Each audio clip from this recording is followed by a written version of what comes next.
இன்னொரு கதை சொல்லுவாங்க. ஒரு கிழவி இருந்தாலும் மொய்தீன் அப்துல் காதிர் ஜிலானி காலத்துல அந்த கிழவிக்கு ஒரே ஒரு பேரனா, அந்த பேரன் தான் அந்த கிழவி கஞ்சி ஊத்திக்கிட்டு இருந்தானா, அந்த பேரன் மூத்தா போயிட்டானா. உடனே அந்த கிளை ஒடியாந்தாலும் மொய்தீன் அப்துல் காதிர் ஜிலானி மொய்தீனே இந்த மாதிரி என் பேர பிள்ளை செத்து போயிட்டான், அவன் தான் எனக்கு கஞ்சி ஊத்திக்கிட்டு இருந்தான், இப்ப அவன் செத்து போயிட்டான், நான் வந்து யாரு எனக்கு கஞ்சி ஊத்துவா அப்படின்னு உடனே மொய்தீன் அப்துல் காதிர் ஜிலானி அல்லாஹ் பத்தி தெரியாது, அல்லாஹ் கஞ்சி ஊத்துற நம்பிக்கை இல்லை இல்லையா, அதனால நம்ம அம்மா வாஸ்தவம் தான், அவன் செத்து போயிட்டு யார் கஞ்சி ஊத்துவாங்க அப்படின்னு சொல்லி உடனே மலக்குல் மௌத்தை கூப்பிட்டாங்களாம். யாரு? இஸ்ராயல் மொய்தீன் அப்துல் காதிர் ஜிலானி மலக்குல் மௌத்தை கூப்பிட்டாங்களாம். கூப்பிட்டு என்ன இந்த அம்மாவுடைய பேரனை நீ மூத்தாக்கிட்டியா? ஆமா, இது அல்லாவுடைய கட்டளை. என்ன அல்லாவுடைய கட்டளை? அல்லாட நான் பேசிக்கிறேன், அந்த அம்மாவுடைய மோனை விடு அப்படின்னாராம். அதாவது மாவட்ட செயலாளர் வந்து வட்ட செயலாளர் மிரட்டுவாம்ல, மாவட்ட செயலாளர் வட்ட செயலாளர் மிரட்டுவார், மந்திரி நான் பேசிக்கிறேன், நீ செய்ப்பா, நான் சொல்ல செய்ப்பா அப்படிங்குவாம்ல. அந்த மாதிரி மொய்தீன் அப்துல் காதிர் ஜிலானி மலக்கு மௌத்தை சொன்னாங்களாம். எப்படி? அல்லாட நான் பேசிக்கிறேன், நீ அவர் அவுத்து விடுந்து மலக்கு மௌத்து ஒத்துக்க மாட்டேன். அதெல்லாம் ஒத்துக்க மாட்டேன். உடனே மொய்தீன் அப்துல் காதிர் ஜிலானி கோவம் வந்துருச்சான். ஒரு பை ஒன்று வச்சிருந்தாராம் மலக்கு மௌத் தோல்ல, அந்த பையில தான் அன்னைக்கு பிடிச்ச எல்லா உயிரையும் போட்டு வச்சிருந்தாராம். உடனே அந்த பையை பிடிங்கி அப்படி கவுத்து விட்டாராம். பாருங்க, அன்னைக்கு மௌத்தான எல்லா உயிருமே பொழைச்சி எழுதிருச்சான். இப்படி ஒரு கட்டுக்கதை. சகோதரர்களே, இந்த மாதிரி அசிங்கங்களும் இப்படிப்பட்ட அனாச்சாரங்களையும் சொல்லி மொய்தீன் அப்துல் காதிர் ஜிலானி ரஹ்மத்துல்லாஹி அலைஹி அவர்களை கேவலப்படுத்துறதுக்குனே ஒரு கூட்டம் இருக்கு, பரேலவி கூட்டம், கோமாளி கூட்டம். நம்ம இதெல்லாம் பாவிலா இல்லடா, மொய்தீன் அப்துல் காதிர் ஜிலானி ரொம்ப உயர்ந்தவங்கடா, அவங்க அல்லாஹ்வுடைய தௌஹீதையும் அல்லாஹ்வுடைய ஏகத்துவத்தையும் அல்லாஹ்வுடைய மேல வைக்கக்கூடிய தவக்குலையும் அல்லாஹ் மேல நம்பிக்கை தான் மக்களுக்கு போதிச்சாங்கடா. நீ வஹாபி, மொய்தீன் உங்களுக்கு எதிரானவன் நீ. ஆகவே கண்ணியத்துக்குரியவர்களே, இங்கே நம்ம அவங்க சம்பவத்தில் ஃபத்ஹுர் ரப்பானில மொய்தீன் அப்துல் காதிர் ஜிலானி ரஹ்மத்துல்லாஹி ஒரு அழகான சம்பவத்தை சொல்றாங்க. தனக்கு அல்லாஹ்வின் நம்பிக்கை எப்படி ஏற்பட்டுச்சுன்னு சொல்லி, குறிப்பா தாய்மார்கள் கவனிக்க வேண்டிய விஷயம், தனக்கு அல்லாஹ் மேல எப்படி நம்பிக்கை வந்துச்சுன்னு சொல்றாங்க. நான் சிறு வயதாக இருக்கும் பொழுது, மொய்தீன் அப்துல் காதிர் ஜிலானி ரஹ்மத்துல்லாஹி எழுதுறாங்க, நான் சிறு வயதாக இருக்கும் பொழுது எனக்கு விவரம் தெரிய ஆரம்பிக்கிற பருவம், எனக்கு விவரம் தெரிய ஆரம்பிக்கிற பருவம், அந்த பருவத்திலே நான் என்ன பண்ணுவேன்டா, எங்க அம்மாட்ட அம்மா எனக்கு சாப்பாடு தான்னு கேட்பேன்.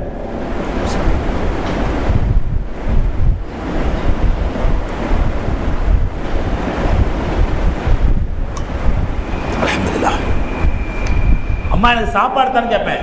அப்ப எங்க அம்மா சொல்லுவாங்க, உனக்கு யார் சாப்பாடு தானே சொல்லி கொடுத்துருக்கேன், உனக்கு ரிஸ்க் தரது யாரு அப்படின்னு கேட்பாங்க. நான் உடனே சொல்லி ரிஸ்க் தரணும் அல்லாஹ் அப்படிங்குவேன். அப்ப அல்லாஹ்ட்ட போய் கேளு, ரிஸ்க் தர அல்லாஹ் தானே, அல்லாஹ்ட்ட சாப்பாடு கேளு, ஏன் என்கிட்ட சாப்பாடு கேட்குற அப்படின்னு எங்க அம்மா கண்டிப்பாங்க. நான் உடனே என்ன பண்ணுவேன், போய் சின்ன பிள்ளை 5-6 வயசு பிள்ளை, விவரம் தெரியாத பிள்ளை, உட்காந்து துவா செய்வாங்க, யா அல்லாஹ் எனக்கு சாப்பாடு கூடலா, யா அல்லாஹ் எனக்கு சாப்பாடு கூடலா அப்படின்னு துவா செஞ்சுட்டு இருப்பாங்களா. துவா செஞ்சு முடிச்ச பிறகு பார்த்தா அம்மா பின்னாடி தட்டில் சாப்பாடு வச்சுட்டு போயிடுவாங்களாம்.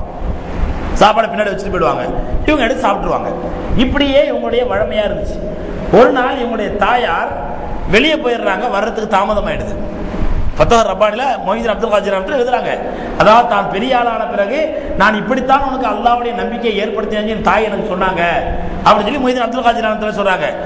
ஒரு நாள் தாய் வெளியே போறாங்க, அவங்க வீட்டுக்கு வரதுக்கு தாமதம் ஆயிடுது.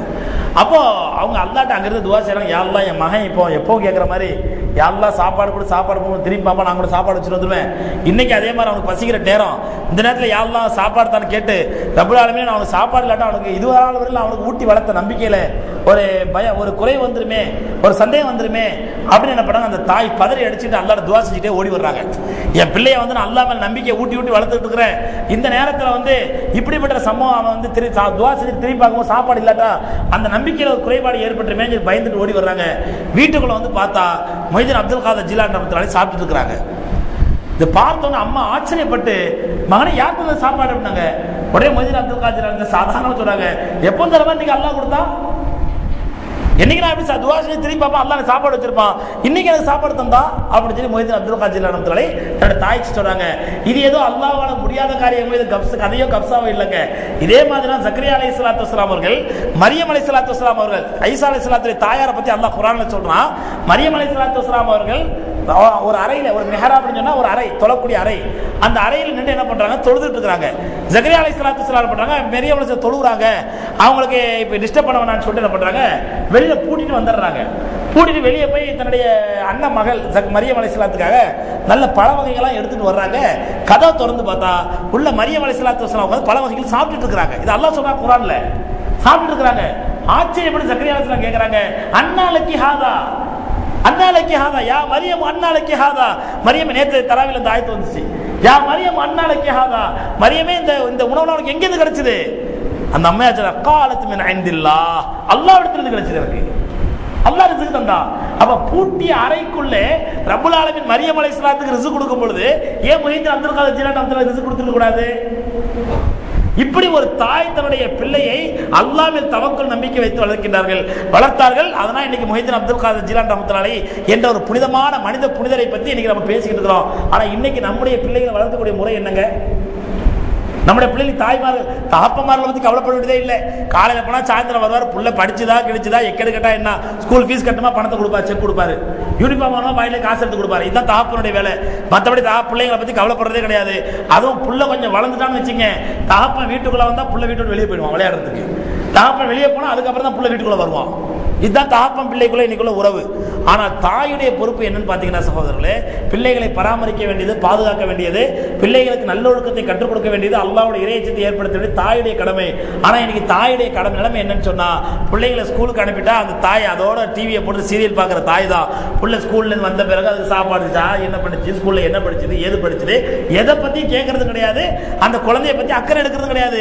குழந்தை பாவம் தானா வரும், தானா ஷூவை கட்டும், தானா செருப்பை கட்டும், தானா யூனிஃபார்மை கட்டும், தானா அது வேற ட்ரெஸ் மாட்டிக்கும், அம்மாட்ட சாப்பாடு அங்க இருக்கு போட்டு சாப்பிடு, அது தானா போட்டு சாப்பிட்டுக்கும். பாவம் அந்த குழந்தைக்கு வந்து தாயுடைய அந்த விரல்களால ஊட்டி விடுறது கூட அந்த குழந்தைக்கு நசீபு இல்லை. இன்னைக்கு உலகத்துல இந்த தாய் உட்காந்து டிவி சீரியல் பார்த்துட்டு இருப்பா, இல்ல வேலைக்கு போயிடுவா. இல்ல என்ன பண்றா, இன்னைக்கு பொருளாதாரத்தில் 2 பேரும் சேர்ந்து சம்பாதிச்சா முடிஞ்சது, தாய்க்கு வேலைக்கு போயிடுவா. இந்த குழந்தைக்கு தாயுடைய அன்பும் கிடைக்கிறது இல்லை, தகப்பனுடைய பராமரிப்பு கனிவும் கிடைக்கிறது இல்லை, தாயுடைய அந்த நேசமும் கிடைக்கிறது இல்லை, எதுவுமே இல்லை. இப்படிப்பட்ட ஒரு குழந்தை தாய் சொல்லித் தரக்கூடிய மார்க்கத்தை எப்படி பின்பற்றோம், பின்னால் தன்னுடைய தாய் தந்தைக்கு எப்படி நன்றியுள்ள பிள்ளையா இருக்கும் இந்த பிள்ளை? யோசிக்க வேண்டாமா இது தாய்மார்கள்? அதனால தாய்மார்கள், வேலைக்கு போற தாய்மார்களோ, டிவி பார்த்துட்டு இருக்க தாய்மார்களோ, கொஞ்சம் யோசிங்க. உங்களுடைய பிள்ளைகளுடைய அரவணைப்பும் பராமரிப்பும் உங்கள் மீது கடமை. நீங்கள் எந்த அளவுக்கு பிள்ளைகளை அரவணைப்போடு பாசத்தோடு பற்றி பிணைத்து நீங்கள் வளர்க்கின்றீர்களோ அந்த அளவுக்கு தான் பிற்காலத்தில் அந்த பிள்ளைகள் ரப்பிர் ஹம்ஹுமா ரப்பயானி கமா ரப்பயானி சகீரா, என்னுடைய இரட்சகனே என்னை அவர்கள் பராமரித்து பாதுகாத்து வளர்த்ததை போன்று நீ அவர்கள் மீது பராமரித்து அவர்கள் மீது அருள் புரிவாயாக என்று நமக்காண்டி துவா செய்வாங்க அந்த பிள்ளைங்க. இல்லை எப்படி துவா செய்வாங்க அந்த பிள்ளைங்க? ஆகவே அது சொல்லுவாங்க, அதான் எந்த குழந்தையுமே உலகத்தில் பிறக்கும் பொழுது நல்ல குழந்தை தான், அந்த குழந்தை நல்லவனா மாறுது தீவனா மாறும் தாயுடைய வளர்ப்பில் தான். ஆகவே முஹிதீன் அப்துல் காதர் ஜீலானி ரஹ்மத்துல்லாஹி அவர்கள் தாயுடைய வளர்ப்பு என்பது ஒரு பிள்ளையை எப்படி ஒரு தக்வா உள்ள பிள்ளையாக உருவாக்கும் என்பதற்கு முஹிதீன் அப்துல் காதர் ஜீலானி ரஹ்மத்துல்லாஹி வரலாறு நமக்கு ஒரு மிகப்பெரிய படிப்பினை. அல்லாஹ் ரப்பல் ஆலமீன் அவருடைய வரலாற்றினுடைய உண்மையான உபதேசங்களை, உண்மையான பயான்களை கேட்டு அதன்படி நடக்கக்கூடிய பாக்கியத்தை அனைவருக்கும் தந்தருள்வானாக. வாஹிரு தாவானா அல்ஹம்துலில்லாஹி ரப்பில் ஆலமீன். அஸ்ஸலாமு அலைக்கும் ரஹ்மத்துல்லாஹி தஆலா வ பரகாத்துஹு.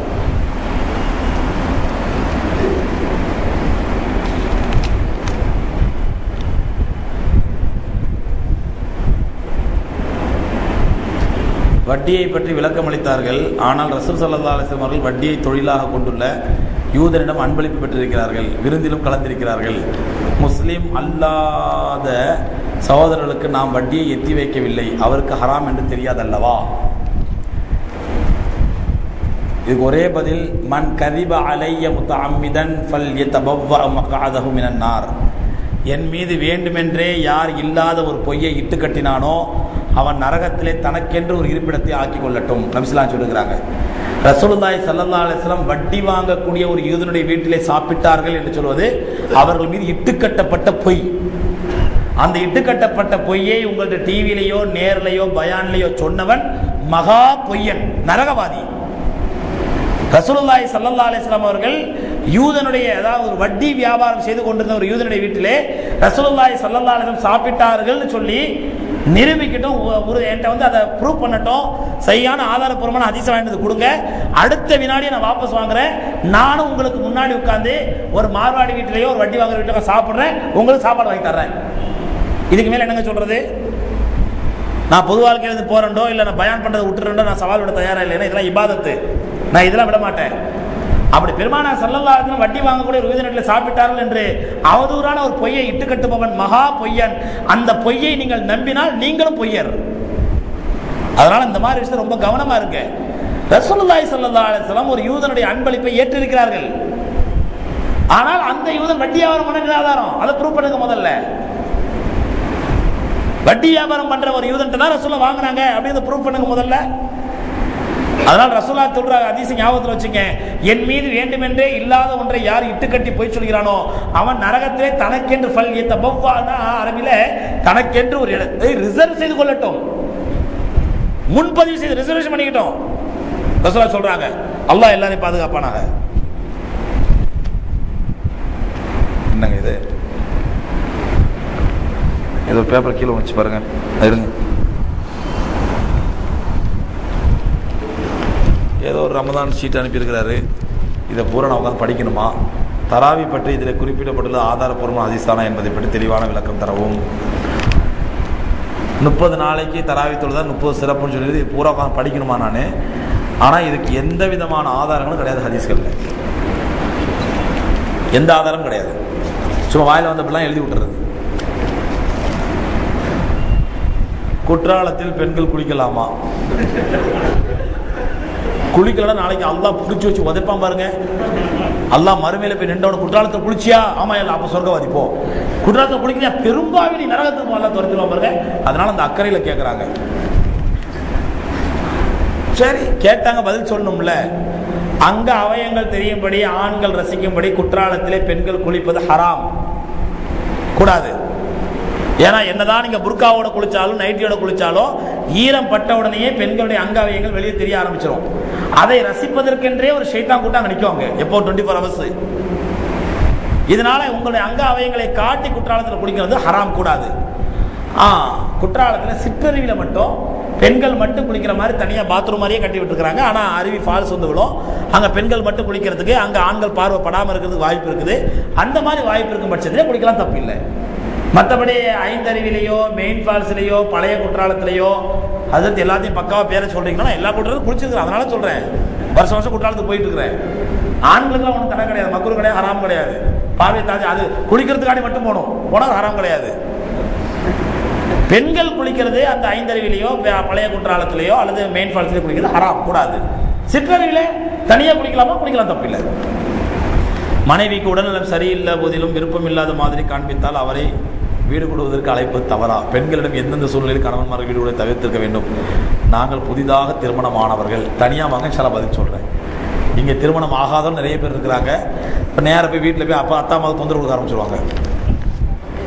இந்த கேள்வி கேட்டு தனிமையில் வாங்க, நான் ஹதீஸ் சொல்கிறேன், உங்களுக்கு ஆதாரம் சொல்கிறேன். ஏன்னா இது வந்து மறைக்க வேண்டிய விஷயமோ அல்லது பேசக்கூடாத விஷயமோ ஹராமான விஷயமோ அல்ல. எந்த அளவுக்கு நான் ஒரு முறை பெருமானா ஸல்லல்லாஹு அலைஹி வஸல்லம் ஒரு அன்சாரி பெண்மணி வந்து கேட்குறாங்க, யார சொல்லலாம், ஆண்களுக்கு தூக்கத்திலே கலிதமாகி விட்டால் குளிப்பு கடமையாவது போன்று பெண்களுக்கும் தூக்கத்திலே கலிதமானால் குளிப்பு கடமையான்னு கேட்குறாங்க. யார்? ஒரு பெண்மணி வந்து ஆயிஷா ரசூலுல்லாஹி ஸல்லல்லாஹு அலைஹி வஸல்லம் கேட்குறாங்க. இதை பார்த்து ஆயிஷா ரலியல்லாஹு தஆலா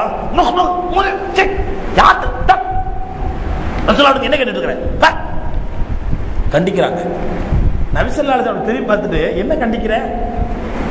என்ன கண்டிக்கிற தப்பு இல்லை கேட்டது அப்படின்னு சொல்லி ரசூலுல்லாஹி என்ன பண்றாங்க, ஆமா உனக்கு குளிப்பு கடமைன்னு சொல்றாங்க. இந்த ஹதீஸை அறிவிக்கக்கூடிய ஆயிஷா ரலியல்லாஹு தஆலா சொல்றாங்க, ரஹிமல்லாஹு நிஸாஅல் அன்சாரியின், அன்சாரி பெண்களுக்கு அல்லாஹ் கிருபை செய்வானாக, அவங்க மார்க்க விஷயத்தில் வெட்கப்படாம ரசூலுல்லாஹி கேட்டதுனால தான் இந்த சட்டங்கள்லாம் நமக்கு தெரிய ஆரம்பிச்சது. புகாரி ரஹ்மத்துல்லாஹி அலைஹி அவர்கள் தங்களுடைய சஹீஹ் புகாரி கிதாபிலே கிதாபுல் இல்ம்னு ஆரம்பிக்கிறாங்க. அதில் எழுதுறாங்க, 2 பேர் ஒருபோதும் இல்மு கிடைக்காது, மார்க்க ஞானம் கிடைக்காது. 2 பேருக்கு ஒருபோதும் மார்க்க ஞானம் கிடைக்காது.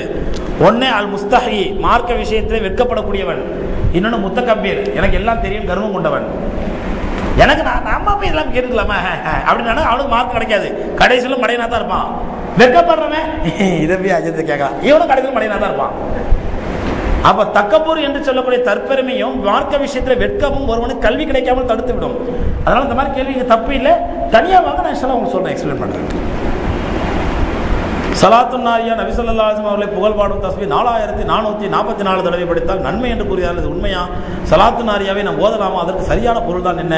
சலாத்துன் நாரியா என்பதற்கு சரியான தமிழ் வார்த்தை அக்னி பூஜை.